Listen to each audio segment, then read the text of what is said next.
என்னம்மா மருமகளே, காலையில சீக்கிரமாவே எழுந்து வீடெல்லாம் கூட்டிட்டு இருக்க போல? ஆமாங்க அத்தை, வீடெல்லாம் ரொம்ப தூசியா இருக்குல்ல, அதனாலதான் பெருக்கிட்டு இருக்கேன்.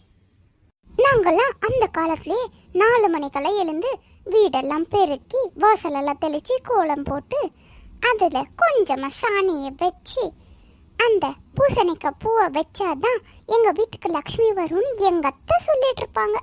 நாங்க அவங்க பேச்ச தட்டவே மாட்டோம் தெரியுமா? அதே மாதிரி பண்ணுவோம்.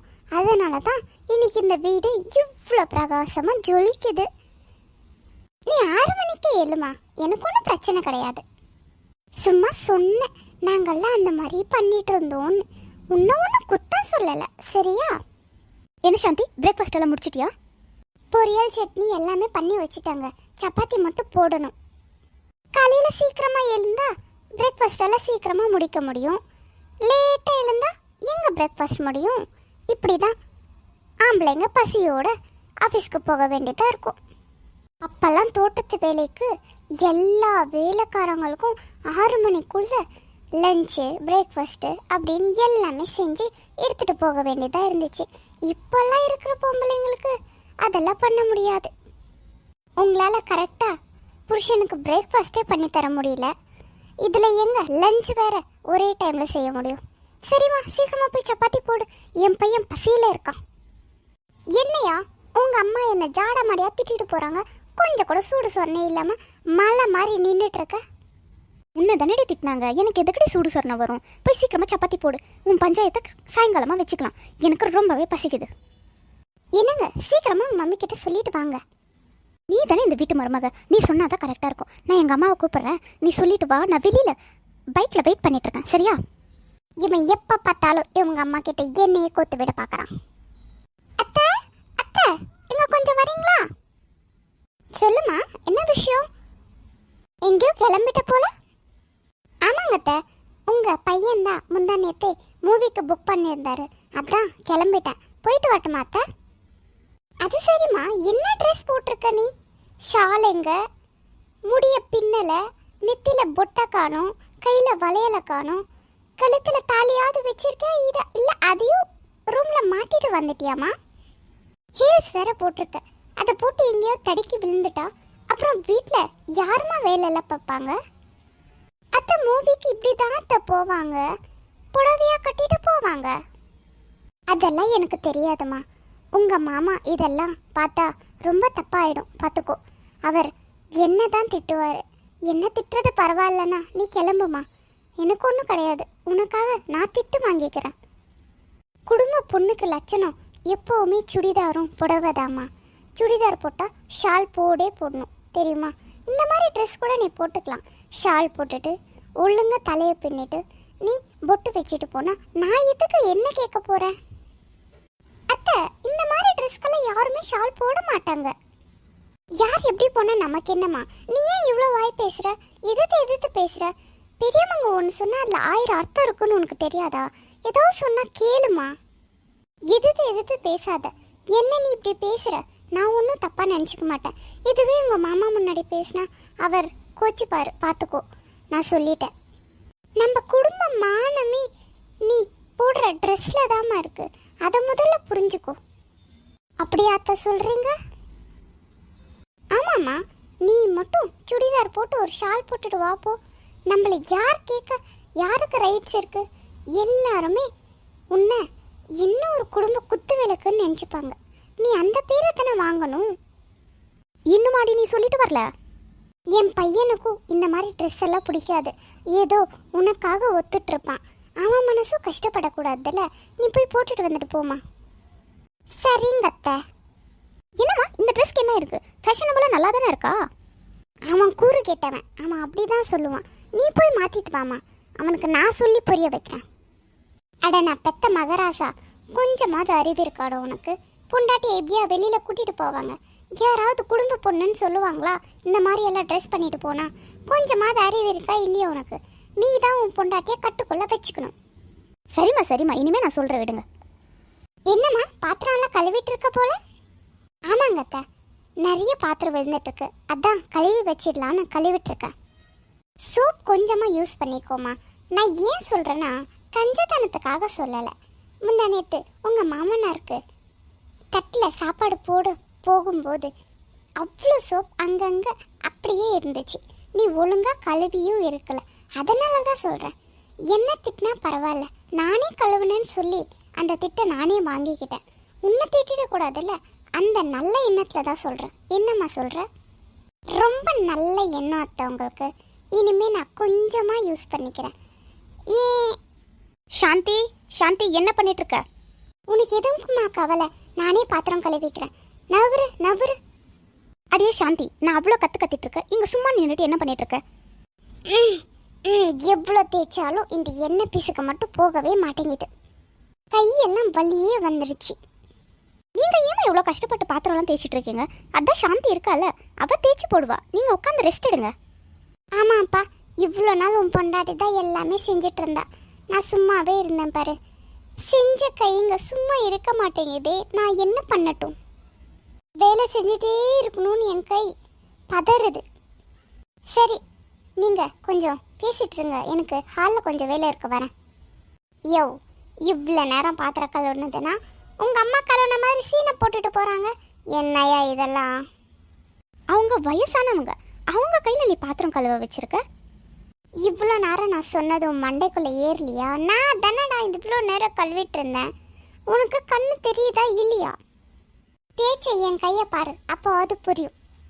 சீக்கிரமாக சாப்பிட்டுட்டு வேலைக்கு கிளம்புங்க, டைம் ஆச்சு. அப்புறமா நீங்கள் ஏன் மேலே தான் கத்துவீங்க. நேற்று நான் கேட்டேன் நூடுல்ஸ் பண்ணிட்டு இருக்க. ஆமாங்க, உங்களுக்கு பிடிக்குமேன்னு தான் காலையில் சீக்கிரமாக எழுந்து பண்ணிட்டு இருந்தேன். என்னப்பா ரமேஷ், பிரேக்ஃபாஸ்ட் சாப்பிடலையா? உட்காந்து டிவி மட்டும் பார்த்துட்டு இருக்க மாதிரி தெரியுது. அது சரி, என்ன பிரேக்ஃபாஸ்ட்மா? அத்தை, உங்கள் பையனுக்கு பிடிக்குமேன்னு நூடுல்ஸ் தான் பண்ணியிருக்கேன், வந்து உட்காந்து சாப்பிடுங்க. அடச்சி, நூடுல்ஸா? அதுவும் காலையில் நூடுல்ஸா? மனுஷன் சாப்பிட முடியுமா? காலையில் இட்லி தோசை பொங்கல்னா மனுஷன் சாப்பிடுவான், இதெல்லாம் மனுஷன் சாப்பிடுவானா? அப்போ நீ என்னை பார்த்தா உங்களுக்கு மனுஷன் மாதிரி தெரியலையா மம்மி? அத்தை, அவருக்கு பிடிக்குமேன்னு தான் நான் செஞ்சேன். இல்லைன்னா நான் இட்லி தோசை பொங்கல் ஏதாவது தான் பண்ணியிருப்பேன். ஆனால் சும்மா ஏதோ பேச்சு வாக்கில் சொல்லியிருப்பாமா. அவனுக்கு இதெல்லாம் பிடிக்காது. சூடாக இட்லியும் நான் வைக்கிற தேங்காய் சட்னியும் தான் அவன் விரும்பி சாப்பிட்டுட்டு போவான் ஆஃபீஸ்க்கு, தெரியுமா? இவ்வளோ நாள் அதை சாப்பிட்டு சாப்பிட்டு வெறுத்து போய் தான் ஒரு நாள் நூடுல்ஸ் சாப்பிடலான்னு நினச்சேன். அதுக்கும் இந்த மம்மி வேட்டு வச்சுட்டாங்க. ச்சே. அம்மா, என்னுடைய ஆஃபீஸில் ஃபங்க்ஷன் இருக்குது, அதனால சாந்தியை கூட்டிகிட்டு போகிறேம்மா. கூட்டிகிட்டு போப்பா, எனக்கு ஒன்றும் பிரச்சனை கிடையாது. முந்தா நேற்று ட்ரிப் போயிட்டு வந்தீங்க, முந்தா நேற்று ஒரு வாரத்துக்கு முன்னாடி தான் மூவிக்கெல்லாம் போயிட்டு வந்திருக்கீங்க, இப்போ ஃபங்க்ஷனுக்கு போகிறீங்க. உங்களுக்கு எவ்வளோ ஃப்ரீடம் வேணாலும் எடுத்துக்கோங்கப்பா. நான் எதுக்கு கேட்க போகிறேன்? நீங்கள் 2 பேரும் சந்தோஷமாக இருக்கிறது தான் எனக்கு முக்கியம். ஏம்மா இருமுறீங்க? அதான் முந்தா நேற்று கொஞ்சம் பாத்திரம் கழுவுனா இல்லைப்பா, என்னால் கொஞ்சம் தொண்டெல்லாம் கட்டிக்கிட்ட மாதிரி இருக்கு. பேசவும் முடியல, எதுவும் சமைக்கவும் முடியல, கை காலில் ரொம்ப வலிக்குது. பரவாயில்ல, நான் சமாளிச்சுக்கிறேன். நீ சாந்தியை கூட்டிகிட்டு போப்பா. பரவாயில்லம்மா, அவள் இங்கே இருந்து உங்களுக்கு சாப்பாடெல்லாம் சமைச்சு தரட்டும். இன்னொரு நாள் ஃபங்க்ஷனுக்கு கூட்டிகிட்டு போகிறேன். நீங்களே இந்த நிலமையில் இருக்கும்போது நான் எப்படி ஃபங்க்ஷனுக்கு கூட்டிகிட்டு போட்டோம்? சரிம்மா, இம்பார்ட்டண்ட்டான ஃபங்க்ஷன், நான் மட்டும் போயிட்டு வந்துடுறேன். அவள் இங்கேயே இருப்பா, உங்களுக்கு சேவை செய்வா. அத்தை, சுடு தண்ணி போட்டுட்டு வரட்டுமா? அடியே ஜெயா, ஷாப்பிங்க்கு போகணுன்னு சொல்லிட்டு இருந்தேடி, வா போயிட்டு வந்துடலாம். இவ ஒருத்தி நேரம் கேட்ட நேரத்தில் வந்திருக்கா. என்னத்த, உடம்பு சரியில்லைன்னு சொன்னீங்க, வெளியில் கிளம்புறீங்களா? அது ஒன்றும் இல்லைம்மா, எனக்கு உடம்பு சரியில்லைன்னு ஹாஸ்பிட்டல் போயிட்டு அப்படியே உனக்கும் எனக்கும் ஏதாவது ஒரு சாரீ நல்லா இருந்தால் 2 புடவை எடுத்துகிட்டு வரலான்னு தான் அவகிட்ட சொல்லியிருந்தேன். அதை தான் அப்படி சொல்கிறா. சரிம்மா, நான் ஹாஸ்பிட்டல் போயிட்டு முடிஞ்சால் என்னால் ஒரு சாரீ பர்ச்சேஸ் பண்ணிட்டு வரேன், இல்லைனா வீட்டுக்கு வந்துடுறது தான் ஸ்ட்ரைட்டாக. கிளவி என்னம்மா மாஸ்டர் பிளான் போட்டுடுச்சு. என்னங்க, என்னோட இயரிங் உடஞ்சிடுச்சுங்க, அதை போட்டுட்டு புதுசாக வாங்கிக்கலாங்க. சரி, இந்த வீக் ஆஃப் கூட்டிகிட்டு போகிறேன். என்னப்பா, ஏதோ நகை கிகன்னு பேசிட்டு இருந்தது போல கேட்டுச்சு. நான் இங்கே பேசினது அங்கே ஹாலில் கேட்டுச்சா அத்தை உங்களுக்கு? என்னம்மா பண்ணுறது, என் காதை அவ்வளோ ஷார்ப்பாக படைச்சிட்டாரு அந்த ஆண்டவர், நான் என்ன பண்ண முடியும்? ஆமாம்மா, அவள் தோடு உடஞ்சிடுச்சின்னு சொன்னான், அதை போட்டுட்டு புதுசாக வாங்கி கொடுக்க சொன்னான். எவ்வளோ ஆகிட போகுது, அதை போட்டுட்டு தானே அதுக்கு மேலே கொஞ்சம் காசு கொடுத்தா புதுசே வரப்போகுது, அதான் போகலான்னு சொன்னம்மா. நீங்களும் வாங்களேன். நான் எதுக்குப்பா, இப்போ இருக்கிற விலைவாசிக்கு இருக்கிற தங்கத்தை போட்டாலே போதும் தெரியுமா. இப்போல்லாம் வாங்குறது ரொம்பவே கஷ்டம். நான் எதுக்கு, நீங்கள் போயிட்டு வாங்க. பரவாயில்ல அத்தை, வாங்க. இந்த மாதம் இஎம்ஐ லோன் அப்புறமா அந்த அக்கா கிட்ட வாங்கின நான் கடன் எல்லாமே கொடுத்துட்டியாடா? இன்னும் காசு மிச்சம் இருக்கா? இல்லைம்மா, கிரெடிட் கார்டில் தான் எடுத்து அவளுக்கு வாங்கி கொடுக்க போகிறேன். கொஞ்சம் பணம் தான் ஆகும், அதை நெக்ஸ்ட் மாதம் நான் கட்டிடுவேன். இருங்க, நான் ரெஸ்ட் ரூம் போயிட்டு வந்துடுறேன். பாத்தியாமா, என் பையன் கிரெடிட் கார்டில் கடன் வாங்கி உனக்கு கம்மல் வாங்கி தர போகிறானா? நீ தான் அனுசரித்து போகணுமா. அவனை கடன் எல்லாம் வாங்க விடக்கூடாது. கடன் வாங்கினா நெக்ஸ்ட் மந்த்தும் அதே தாட் ப்ராசஸ் தான் ஓடிக்கிட்டே இருக்கும். என்ன வாங்க போனாலும் கடனே வாங்கிக்கலான்னுலாம் தோணும். நீ தான் சிக்கனமாக இருக்கணும் தெரியுமா. அவனை ரொம்ப செலவு கொடுக்க வைக்காதம்மா. அவனால் திருப்பி கட்ட முடியலன்னா அவனுக்கும் கஷ்டம், உனக்கும் கஷ்டம். என்ன நான் சொல்கிறது? ஆமாம் அத்தை, ரொம்ப கரெக்டாக சொன்னீங்க. எனக்கு இப்போ தோடே வேணாம் அத்தை, இருக்கிற தோட்லேயே நான் மேனேஜ் பண்ணிக்கிறேன். அப்படிதாம்மா, குடும்பத்தை சிக்கனமாக நடத்தணும். எவ்வளோ பொறுப்பு உனக்கு. சொன்ன உடனே கப் சிப்புன்னு புரிஞ்சுக்கிட்டேன். என்னம்மா, பெட்ஷீட் துணியெல்லாம் எடுத்து மடிச்சு வைக்கிற மாதிரி தெரியுது? ஆமாங்க அத்தை, ரொம்ப கசகசன்னு போட்டிருந்தாங்க, அதனால தான் எடுத்து மடிச்சு வச்சிட்டு இருக்கேன். எவ்வளோ அழுக்காயிட்டு இருக்கு பாருமா பெட்ஷீட் துணி, அப்புறம் இந்த தலகாணி துணியெல்லாம் நீயே கையாலேயே துவைச்சி போட்டா எவ்வளோ நல்லது தெரியுமா. உடம்புக்கு ஆரோக்கியம், அழுக்கு போன மாதிரியே இருக்கும். வாஷிங் மிஷின்லலாம் போட்டால் இதில் அழுக்கு போகாது. நீ கையாலேயே துவைச்சிடு. என்னோட ரூம்லேயும் கொஞ்சம் இருக்குமா, எல்லாமே எடுத்து கொடுக்குறேன். எவ்வளோ நேரம் ஆகிட போகுது, கொஞ்சம் துவைச்சி போட்டுடுமா. சரிங்க அத்தை. என்னம்மா, மிக்சிலேயே அரைச்சிட்டு இருக்க? ஆமாங்க அத்தை, மிக்சியில் தான் அரைச்சிட்டு இருக்கேன். ஏன்? வாங்கிட்டு வந்திருக்கிறது நாட்டுக்கோழிமா, அதை கையால் அம்மியில் அரைச்சி ஊற்றினாதான் டேஸ்ட்டும் நல்லாயிருக்கும், அதனால தான் கேட்டேன். நாங்கள்லாம் என்ன இருந்தாலும் அம்மியில் அரைச்சி தான் குழம்புக்கு போடுவோம். அப்போ தான் சக்தியும் நல்லா வரும், உடம்பும் குறையும், நம்மளும் ஆரோக்கியமாக இருக்க முடியும். அம்மா, அவளுக்கு அம்மியிலலாம் அரைக்க தெரியாதுமா, நான் கேட்டுக்கிட்ட தான் இருந்தேன். அவள் மிக்சிலேயே அரைச்சி ஊற்றட்டும், விடுங்களேம்மா. ஓ, கல்யாணம் ஆகி 2 வாரம் கூட ஆகல, அதுக்குள்ளே பொண்டாட்டிக்கு சப்போர்ட் பண்ணுறியா? பண்ணுப்பா பண்ணு, நான் சொல்கிறதுக்கு ஒன்றும் இல்லை. நம்ம குடும்பம் நல்லா இருக்கணும்னு தான் நான் சொன்னேனே தவிர உன் பொண்டாட்டி மேலே குத்தான எதுவும் சொல்லலை. சரிப்பா, நான் வரேன். யோ மனுஷா, முந்தானத்து இட்லிக்கு கார சட்னி மிக்சியில் தான் அரைச்சேன், நல்லா இருக்குன்னு சாப்பிட்டாங்க. இப்போ மட்டும் வந்து மிக்சியில் அரைக்கிறியான்னு கேட்குறாங்க. என்னையா உங்கள் அம்மா பிரச்சனை? விடுடி, அதெல்லாம் மனசில் போட்டு குழப்பிக்காத.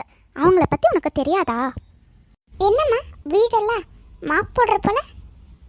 ஆமாங்க அத்தை, ரொம்ப அழுக்காக இருக்குது, அதனால தான் மாப் போடலான்னு. இதில் தண்ணியும் நல்லா உறிஞ்ச மாட்டேங்குது, அழுக்கும் ஒழுங்காகவே போக மாட்டேங்குது.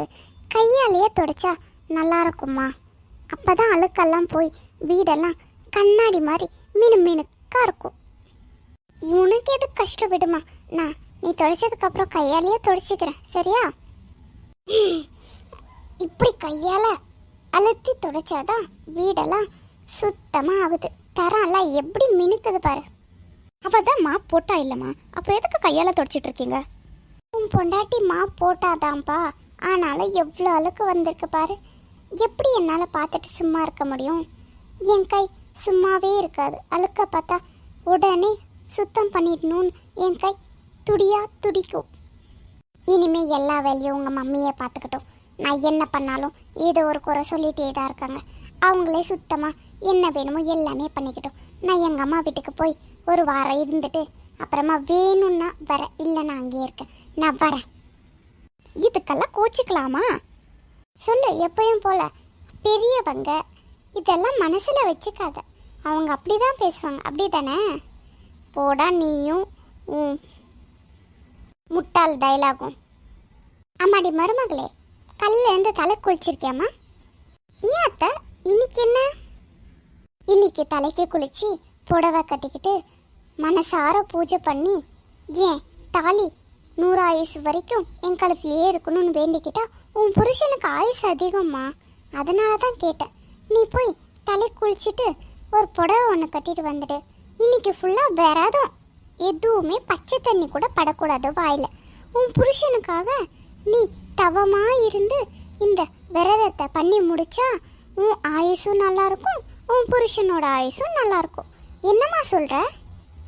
என்னம்மா உன் புருஷனுக்கு பண்ணுறதுக்கே நீ யோசிக்கிற மாதிரி தெரியுது? அது ஒன்றும் இல்லைங்கத்த, எனக்கு சாப்பிடாம இருந்தால் லோ பிபி ஆகிடும்.